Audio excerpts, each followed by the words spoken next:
Good morning, Team Alabama. We are so glad that you are back. We are going to begin reading Hatchet. So please find it on your Chromebook and read along with me. I'm going to introduce you to the back of the book so you kind of know what we're going to be reading about today. So Hatchet is the story of a 13-year-old boy named Brian Robeson, and he is on his way to visit his father when the single-engine plane in which he is flying crashes.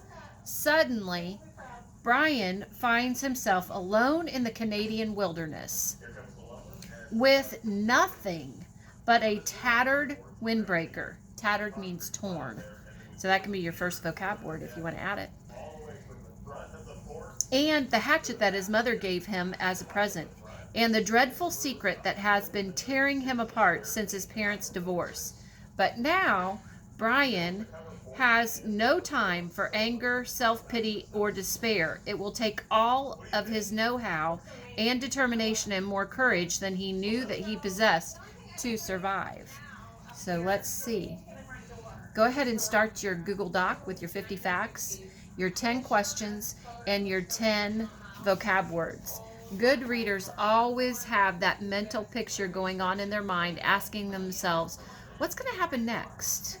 Okay, so that's kind of how we do it. And then as far as writing facts, this is a habit you want to get into so that when you're in high school and you're in that science class, or you're in that chemistry class, or you're in that world government class or whatever, and it's a little tougher material, that you write facts as you read it, and that'll help jog your memory for quizzes and tests.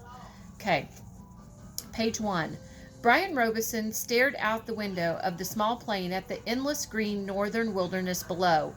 It was a small plane, a Cessna 406, a bush plane, and the engine was so loud, so roaring and consuming and loud that it ruined any chance for conversation. Not that he had much to say. He was 13, and the only passenger on the plane was a pilot named, what was it? Jim? Or Jake or something, who was in his mid-40s and who had been silent as he worked to prepare for takeoff.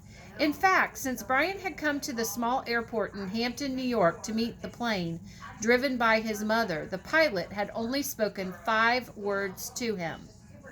Get in the co-pilot seat. Okay, let's add some facts right now. We have our main character. So you can say, first fact, the main character is Brian Robeson. He is flying on a plane to go visit his dad. The plane is a Cessna 406. And the pilot's name is Jim or Jake. And he doesn't talk much. Okay? Page 2. Read along with me on your Chromebook. Which Brian had done. They had taken off, and that was the last of the conversation. There had been the initial excitement, of course. He had never flown in a single-engine plane before, and to be sitting in the co-pilot's seat with all the controls right there in front of him, all the instruments in his face as the plane clawed for altitude, jerking and sliding in the wind currents as the pilot took off, had been interesting and exciting. But in 5 minutes, they had leveled off at 6,000 feet and headed northwest. And from then on, the pilot had been silent, staring out the front, and the drone of the engine had been all that was left. The drone in the sea of green trees that lay before the plane's nose and flowed to the horizon, spread with lakes, swamps, and wandering streams and rivers. Now Brian sat, looking out the window with the roar thundering through the ears, and tried to catalog what had led up to his taking this flight. The thinking started. Always it started with a single word: divorce. It was an ugly word, he thought. A tearing, ugly word that meant fights and yelling and lawyers. God, he thought, how he hated lawyers who had their comfortable smiles and tried to explain to him in legal terms how all that he lived in was coming apart, and the breaking and shattering of all the solid things, his home, his life, and all the solid things. Divorce, a breaking word, an ugly breaking word. Divorce, secrets, No, not secret so much as just the secret. What he knew and had not told anybody, what he knew about his mother that had caused the divorce, what he knew and what he knew, the secret. Divorce? The secret? Brian felt his eyes beginning to burn, and he knew there would be tears. He had cried for a time, but that was gone now. He didn't cry now. Instead his eyes burned and tears came, and the seeping tears that burned, but he didn't cry. He wiped his eyes with a finger and looked at the pilot out of the corner of his eyes to make sure that he hadn't noticed the burning and tears. The pilot sat large, his hands lightly on the wheel, feet on the rudder pedals. He seemed more like a machine than a man, an extension of the plane.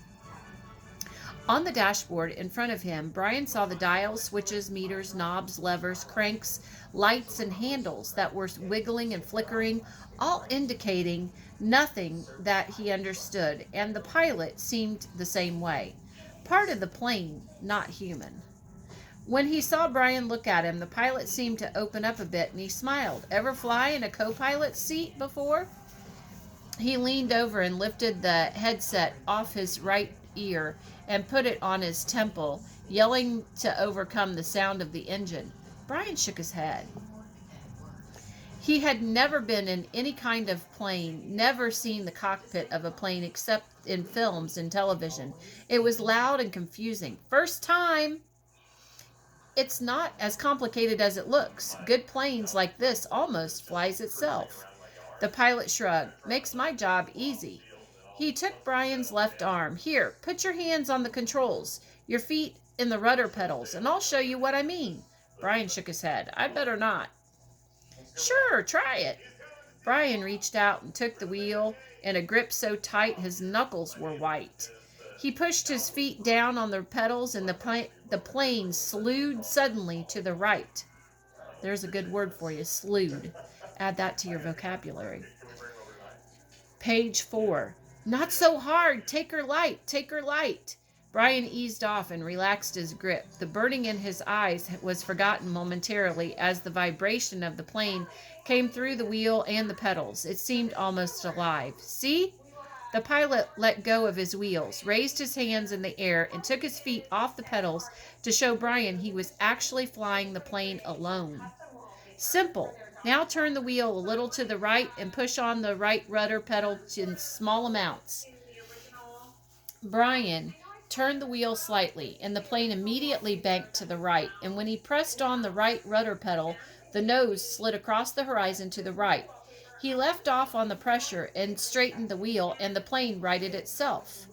Now you can turn. Bring her back to the left a little. Brian turned the wheel left and pushed on the left pedal, and the plane came back around. It's easy, he smiled. At least this part. The pilot nodded. All of flying is easy, just takes learning, like everything else. Like everything else. He took the controls back, and then he reached up and he rubbed his left shoulder. Aches and pains, must be getting old. Brian let go of the controls and he moved his feet away from the pedals as the pilot put his hands on the wheel. Thank you. But the pilot had put his headset back on and the gratitude was lost in the engine noise, and things went back to Brian looking out